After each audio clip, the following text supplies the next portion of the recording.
Hello नमस्कार जय Hind Vande Mataram friends. तो मित्रों આજના વિડીયોમાં જે છે આપણે 1 થી 40 જેટલા જીકેના એમસીક્યુ લઈને આવ્યા છીએ। વિડીયો જે છે તમને ખૂબ અને ખૂબ ઉપયોગી થવાનો છે। વિડીયો છેલ્લે સુધી જોતા રહેજો।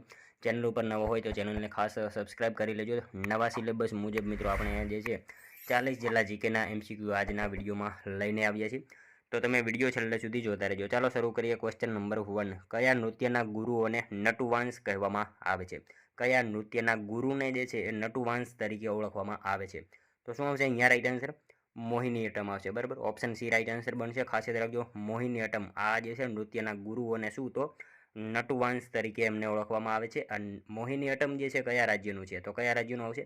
કેરળ રાજ્યનું છે, બરાબર। એ પણ આપણને ખ્યાલ હોવો જોઈએ। મોહિનીઅટ્ટમ જે છે નૃત્ય કયા રાજ્યનું? તો કેરળ રાજ્યનું છે। અને મિત્રો ખાસ યાદ રાખજો, કેરળ રાજ્યના 2 શાસ્ત્રીય નૃત્યો જે છે જાણીતા છે। એક છે મોહિનીઅટ્ટમ અને બીજું છે કથકલી, બરાબર।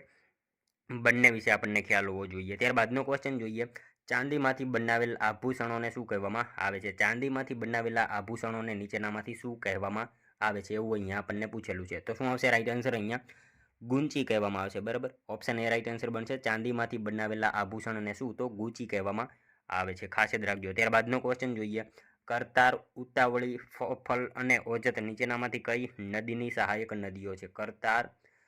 કરનાર, ઉતાવળી, ફોફલ, ઓજત આ બધી જે છે કઈ નદીની જે છે સહાયક નદી છે? તો કઈ નદીની આવશે અહીંયા રાઈટ આન્સર?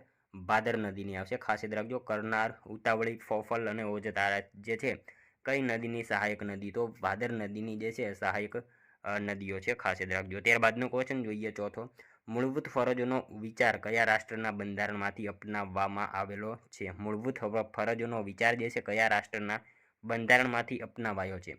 તો શું આવશે રાઈટ આન્સર? અહીંયા રશિયા આવશે, બરાબર। રશિયા જે છે એ દેશના બંધારણમાંથી જે છે અપનાવેલો છે મૂળભૂત ફરજનો વિચાર, ખાસ યાદ રાખજો મિત્રો। બ્રિટનમાંથી જે છે સંસદીય પ્રણાલી લેવામાં આવી છે। અમેરિકા પાસેથી મૂળભૂત અધિકારો અને આયર્લેન્ડના બંધારણમાંથી જે છે રાજ્યનીતિના માર્ગદર્શકનો સિદ્ધાંત જે છે એ લેવામાં આવ્યા છે। તમામ વિશે આપણને ખ્યાલ હોવો જોઈએ। મિત્રો તમે વિડીયો જે છે છેલ્લે સુધી જોતા રહેજો। આપણે છેલ્લે લાસ્ટમાં 41મો ક્વેશ્ચન રાખેલો છે, જેનો આન્સર જે છે તમારે કોમેન્ટમાં જણાવવાનો રહેશે। તો વિડીયોમાં છેલ્લે સુધી જોતા રહેજો। જોઈએ ત્યારબાદનો ક્વેશ્ચન, સાચા વિધાનો જણાવો। અહીંયા આપણને વિધાનો આપેલા છે, સાચા છે કે ખોટા આપણે જણાવવાના છે। જોઈએ આપણે, પાટણમાં આવેલ રાણીની વાવ રાણી ઉદયમતીએ બંધાવેલ છે, જે 7 માળની છે। પાટણમાં આવેલી રાણીની વાવ જે છે રાણી ઉદયમતીએ બંધાવેલી છે અને એ 7 માળની છે। તો શું આવશે અહીંયા રાઈટ આન્સર? પહેલું વિધાન સાચું છે, બરાબર। મૂળરાજ સોલંકીએ સહસ્ત્રલિંગ તળાવ બંધાવેલ છે। શું આવશે? મૂળરાજ સોલંકીએ સહસ્ત્રલિંગ તળાવ બંધાવેલ છે। મિત્રો શું આવશે અહીંયા? મૂળરાજ સોલંકી નહીં આવે, સિદ્ધરાજસિંહ સોલંકી જે છે સિદ્ધરાજ જયસિંહે બંધાવેલું છે સહસ્ત્રલિંગ તળાવ, બરાબર। પહેલું વિધાન એક જ સાચું છે, માત્ર એક વિધાન આપણને અહીંયા સાચું આપેલું છે, ખાસ યાદ રાખજો। મિત્રો તમને વિડીયો ગમતો હોય તો એક લાઇક કરજો। અમે તમારી પાસે માત્ર એક લાઇકની આશા રાખીએ છીએ, તો એક લાઇક તમે જરૂર કરી દેજો। ત્યારબાદનો ક્વેશ્ચન જોઈએ, સર્વ શિક્ષા અભિયાનની શરૂઆત ક્યારથી થઈ? સર્વ શિક્ષા અભિયાનની શરૂઆત જે છે એ ક્યારથી થઈ? તો 2001થી થઈ હતી, ખાસ યાદ રાખજો। સર્વ શિક્ષા અભિયાનની શરૂઆત ક્યારથી? તો 2001ની સાલથી જે છે સર્વ શિક્ષા અભિયાનની શરૂઆત થયેલી હતી। ત્યારબાદનો ક્વેશ્ચન જોઈએ, નીચેનામાંથી કયો ગવર્નર જનરલ પોતાને બંગાળનો વાઘ કહેતો હતો? નીચેનામાંથી કયો ગવર્નર જનરલ જે છે પોતાને બંગાળનો વાઘ કહેતો હતો? તો કયો આવશે ગવર્નર જનરલ? વેલેસ્લી આવશે, ખાસ યાદ રાખજો। વેલેસ્લી જે છે મિત્રો પોતાને બંગાળનો વાઘ જે છે એ તરીકે ઓળખતો હતો, એટલે કે એવું કહેતો હતો। મિત્રો વાત કરીએ એનો સમયગાળો હતો 1798થી 1805, બરાબર। અને એને જે છે સહાયકારી યોજનાની શરૂઆત કરી હતી। એ પહેલાં જે છે આ યોજનાનો પ્રયોગ ફ્રાન્સીસી ગવર્નર ડુપ્લે જે છે કર્યો હતો, એના વિશે પણ આપણને ખ્યાલ હોવો જોઈએ। ત્યારબાદનો ક્વેશ્ચન જોઈએ, ભારતના બંધારણના કયા અનુચ્છેદની જોગવાઈ હેઠળ રાજ્યપાલ રાજ્યના વિધાનમંડળના સત્ર સમાપ્તિની અને વિસર્જન કરી શકે છે? ભારતના બંધારણના કયા અનુચ્છેદની જોગવાઈ હેઠળ જે છે રાજ્યપાલ રાજ્યના વિધાનમંડળના સત્ર સમાપ્તિ અને વિસર્જન કરી શકે છે? તો કયા અનુચ્છેદ હેઠળ આવશે રાઈટ આન્સર? અહીંયા 174 અનુચ્છેદ જે છે એના અંતર્ગત રાજ્યપાલ રાજ્યના વિધાનમંડળના સત્ર સમાપ્તિ અને વિસર્જન જે છે એ કરી શકતા હોય છે, અનુચ્છેદ 174 મુજબ, ખાસ યાદ રાખજો। નેક્સ્ટ ક્વેશ્ચન જોઈએ ત્યારબાદનો, ચૂંટણી આયોગમાં મુખ્ય ચૂંટણી કમિશનર ઉપરાંત બીજા કેટલા ચૂંટણી કમિશનર હોય છે? ચૂંટણી આયોગમાં જે છે મુખ્ય ચૂંટણી કમિશનર ઉપરાંત જે છે બીજા કેટલા ચૂંટણી કમિશનર હોય? તો કેટલા આવશે? અન્ય રાષ્ટ્રપતિ મિત્રો વખતો વખત નક્કી કરે ને એટલા હોય છે, બરાબર. ચૂંટણી આયોગમાં જે છે મુખ્ય ચૂંટણી કમિશનર ઉપરાંત બીજા કેટલા, તો રાષ્ટ્રપતિ વખતો વખત નક્કી કરે એટલા જે છે અન્ય ચૂંટણી કમિશનર બીજા હોય છે. જોઈએ ત્યારબાદનો નેક્સ્ટ ક્વેશ્ચન, કઈ નદી કિરાત કન્યા તરીકે પણ ઓળખાય છે? કઈ નદી જે છે કિરાત કન્યા તરીકે પણ ઓળખાય છે? તો કઈ નદી આવશે અહીંયા? રાઈટ આન્સર હાથમતી આવશે, ખાસ યાદ રાખજો. હાથમતી જે છે એ કિરાત કન્યા તરીકે પણ ઓળખાતી નદી છે. મિત્રો ઉન્મત્ત ગંગા તરીકે કઈ નદીને ઓળખવામાં આવે છે? આવો ક્વેશ્ચન પૂછાય તો શું આવશે? ગેલો નદીને જે છે એ ઉન્મત્ત ગંગા તરીકે ઓળખવામાં આવે છે, ખાસ યાદ રાખજો.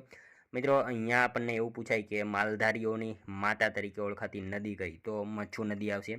અબોલા રાણી તરીકે કઈ નદી ઓળખાય? તો રાવલ નદી આવશે, બરાબર. રાવલ નદી જે છે અબોલા રાણી તરીકે ઓળખાતી નદી છે. મિત્રો આ રાવલ નદી જે છે ને ગીર વિસ્તારની અંદર જોવા મળશે આપણને.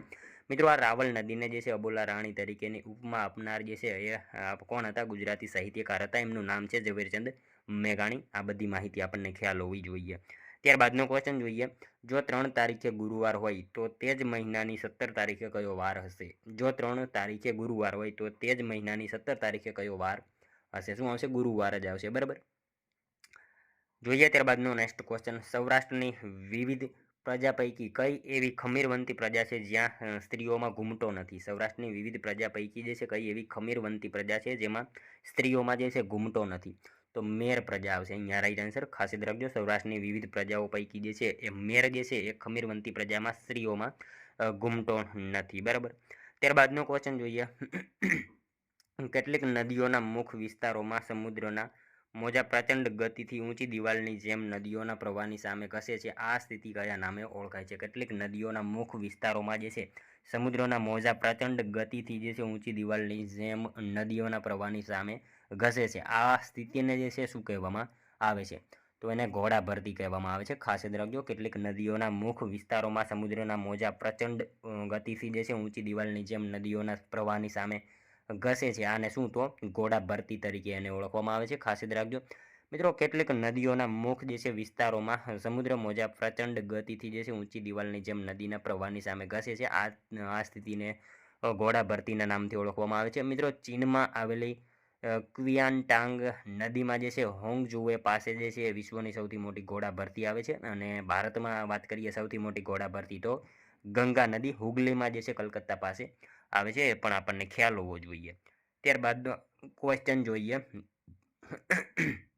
ભારતીય બંધારણમાં સુધારા વધારા કરવા માટેની કાર્યવાહી સંદર્ભે કયા અનુચ્છેદ હેઠળ જોગવાઈ કરવામાં આવી છે? ભારતીય બંધારણમાં જે છે સુધારા વધારા કરવા માટેની કાર્યવાહી સંદર્ભે કયા અનુચ્છેદ હેઠળ જે છે જોગવાઈ કરવામાં આવી છે? તો કયા અનુચ્છેદ આવશે અહીંયા? રાઈટ આન્સર 368 મુજબ જે છે જોગવાઈ કરવામાં આવી છે. ભારતીય બંધારણમાં સુધારા કરવા જે છે સુધારા વધારા કરવા માટેની કાર્યવાહી સંદર્ભે કયા અનુચ્છેદ હેઠળ? તો 368 જે છે એમાં જોગવાઈ કરવામાં આવેલી છે.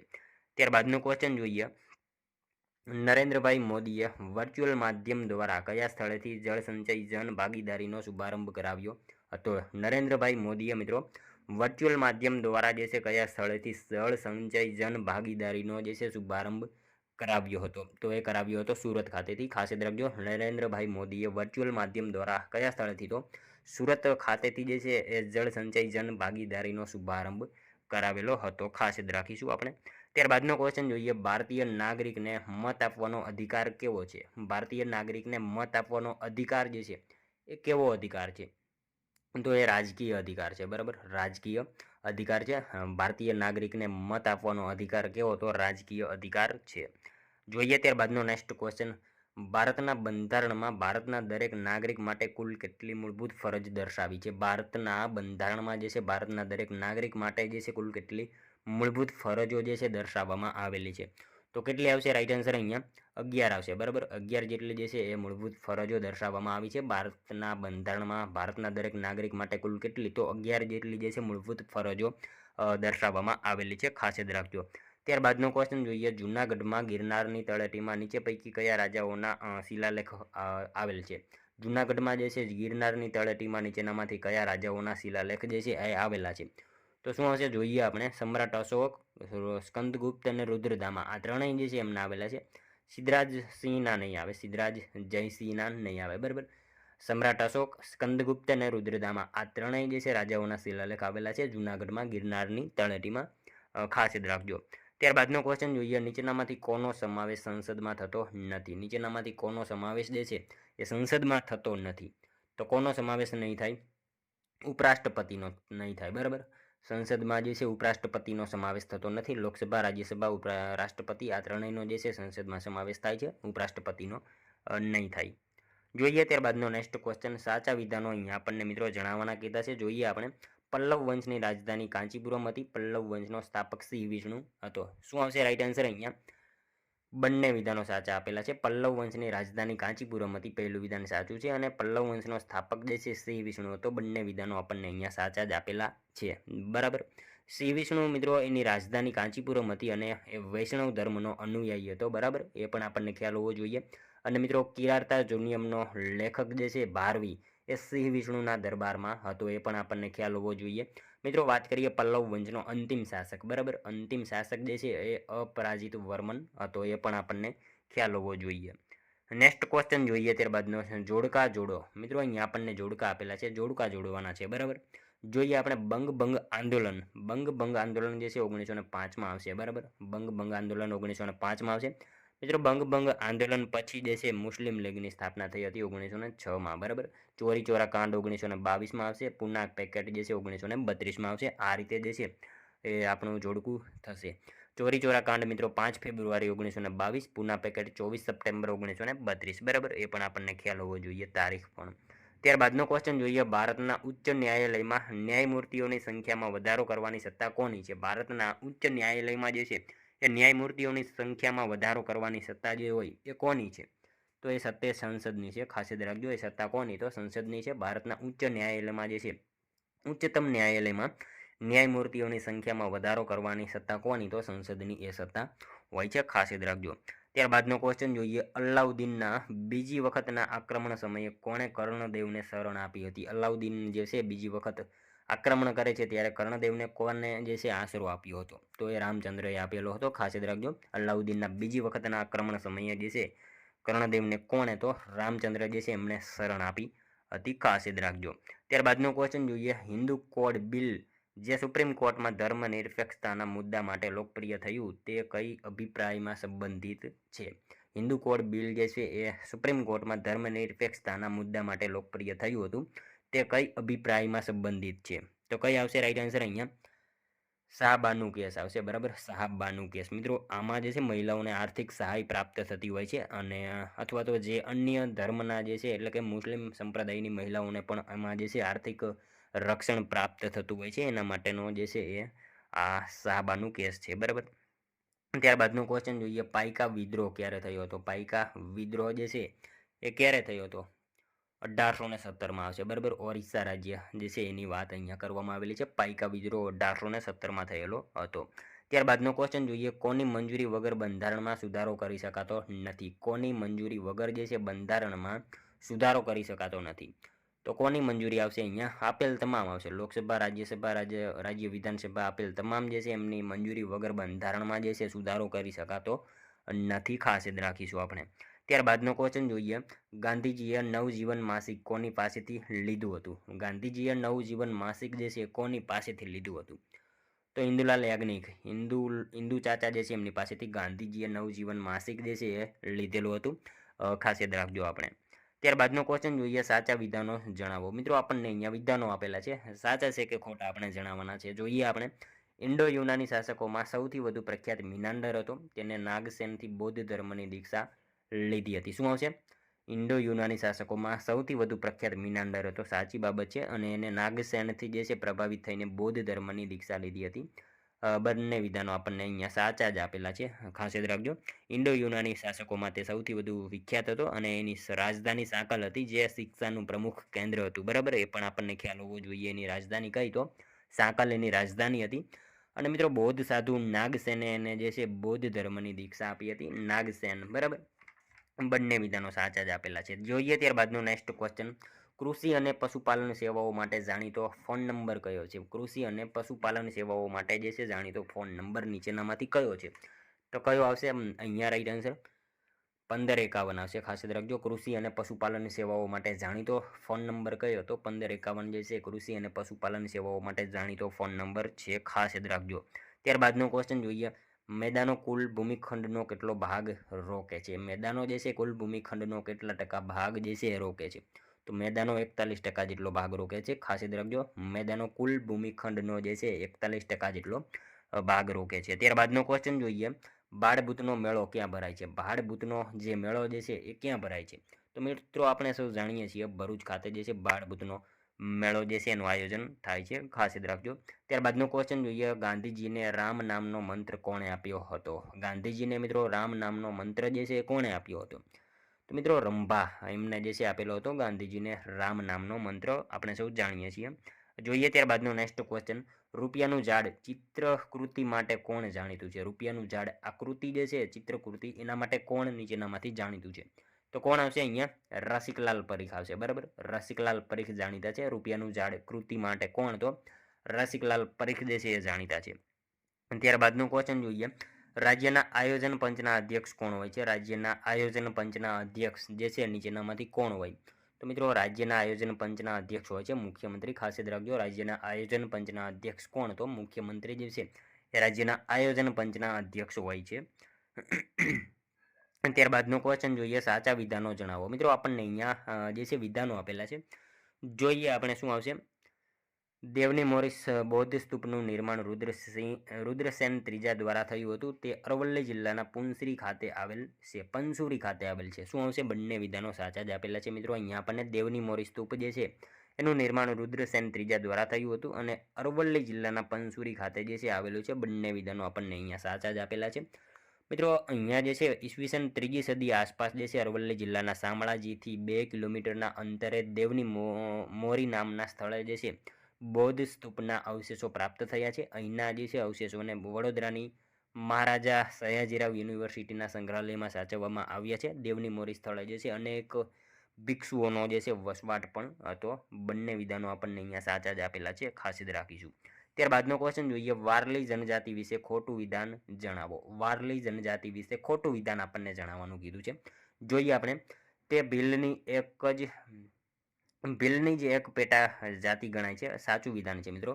વારલી જે છે જનજાતિ એ ભીલની જે એક પેટા જાતિ ગણાય છે. પહેલું વિધાન સાચું છે. તેઓમાં નિગ્રો જાતિનું તત્વ જોવા મળે છે. સાચું છે. બીજું વિધાન પણ આપણને સાચું આપેલું છે. જોઈએ ત્રીજું વિધાન, એમની ભાષા કચ્છી હતી. મિત્રો આ વિધાન આપણને ખોટું આપેલું છે. કચ્છી ભાષા નહીં આવે એમની. બરાબર, એમની ભાષા કચ્છી નથી. કઈ હતી? કોંકણી ભાષાનું પ્રભુત્વ એમાં જોવા મળતું હતું. કોંકણી ભાષા. બરાબર, કચ્છી ભાષા નહીં આવે. ત્રીજું વિધાન આપણને એક ખોટું આપેલું છે અને પહેલું અને બીજું વિધાન સાચું આપેલું છે. મિત્રો આ જાતિઓ જે છે મુખ્યત્વે સુરત, વલસાડ અને ડાંગ જિલ્લાઓમાં જે છે વસ્તી જોવા મળે છે આપણને, અને એઓ જે છે ભીલની જ એક પેટા જાતિ ગણાય છે. પહેલું અને બીજું સાચું છે, ત્રીજું વિધાન ખોટું આપેલું છે. જોઈએ ત્યારબાદનો નેક્સ્ટ ક્વેશ્ચન, નીચેનામાંથી કોણે મરાઠીમાં મહારાષ્ટ્ર ધર્મ નામનું સામયિક બહાર પાડ્યું હતું? નીચેનામાંથી જે છે કોણે મરાઠીમાં મહારાષ્ટ્ર ધર્મ નામનું સામયિક જે છે બહાર પાડ્યું હતું? તો વિનોબા ભાવે જે છે એમણે બહાર પાડ્યું હતું. ખાસ યાદ રાખજો, મરાઠીમાં મહારાષ્ટ્ર ધર્મ નામનું સામયિક કોણે? તો વિનોબા ભાવે જે છે એમણે બહાર પાડેલું હતું. ત્યારબાદનો ક્વેશ્ચન જોઈએ, યુનિયન પબ્લિક સર્વિસ કમિશનની નિમણૂક માટેનો અનુચ્છેદ કયો છે? યુનિયન પબ્લિક સર્વિસ કમિશનની નિમણૂક માટેનો અનુચ્છેદ જે છે એ કયો અનુચ્છેદ છે? તો અનુચ્છેદ 315 આવશે. રાઈટ આન્સર ઓપ્શન બી બની જશે. ખાસ યાદ રાખજો, યુનિયન પબ્લિક સર્વિસ કમિશનની નિમણૂક માટેનો અનુચ્છેદ કયો? તો આર્ટિકલ 315 મુજબ જે છે આવશે રાઈટ આન્સર. ખાસ યાદ રાખજો. ત્યારબાદનો ક્વેશ્ચન જોઈએ, પંચાયતી રાજ સંસ્થાઓમાં સૌથી નાનું એકમ કયું છે? મિત્રો સાવ ઇઝી ક્વેશ્ચન છે. આઈ થિંક આ ક્વેશ્ચન આપણે 41માં રાખવાનો હતો, પરંતુ અહીંયા આવી ગયો છે. સોરી. જોઈએ આપણે તોય પંચાયતી રાજ સંસ્થાઓમાં જે છે સૌથી નાનું એકમ ગ્રામસભા છે. બરાબર, સાવ ઇઝી ક્વેશ્ચન હતો. ત્યારબાદનો ક્વેશ્ચન જોઈએ 40મો, દ્વિતીય બૌદ્ધ સભા પરિષદનું આયોજન ક્યાં કરવામાં આવ્યું હતું? દ્વિતીય બૌદ્ધ પરિષદનું જે છે આયોજન ક્યાં કરવામાં આવેલું હતું? તો વૈશાલી ખાતે જે છે બીજી બૌદ્ધ સભાનું આયોજન કરવામાં આવેલું હતું. ખાસ યાદ રાખજો, ઓપ્શન બી આપણો રાઈટ આન્સર અહીંયા બની જશે. બીજી બૌદ્ધ સભાનું આયોજન ક્યાં? તો વૈશાલી ખાતે કરવામાં આવેલું હતું. જોઈએ મિત્રો ત્યારબાદનો લાસ્ટ 41મો ક્વેશ્ચન, જેનો આન્સર જે છે તમારે કોમેન્ટમાં જણાવવાનો રહેશે. 21મી માર્ચ પછી ઉત્તર ગોળાર્ધમાં સૂર્ય કઈ તરફ આગળ વધે છે? 21મી માર્ચ પછી જે છે એ ઉત્તર ગોળાર્ધમાં સૂર્ય જે છે કઈ તરફ આગળ વધતો જોવા મળે છે? આનો એક આન્સર મિત્રો તમારે કોમેન્ટમાં જણાવવાનો રહેશે. ખાસ મિત્રો તમારે કોમેન્ટમાં આનો એક આન્સર જણાવવાનો રહેશે. સાવ ઇઝી ક્વેશ્ચન છે. મિત્રો કોમેન્ટ તમે જરૂરથી કરી દેજો અને વિડીયો જો તમને પસંદ આવ્યો હોય તો એક લાઇક કરજો, તમારા મિત્રો જોડે શેર કરજો, જેથી અમને પણ ઉપયોગી બને. અને ચેનલ ઉપર ન હોય તો ચેનલને ખાસ સબસ્ક્રાઈબ કરી લેજો. દરરોજ આપણી ચેનલ ઉપર આવા જીકેના વિડીયો તમને જોવા મળે છે. તો મળશું હવે આપણે કાલે બીજા વિડીયોમાં. ત્યાં સુધી જય હિન્દ, વંદે માતરમ.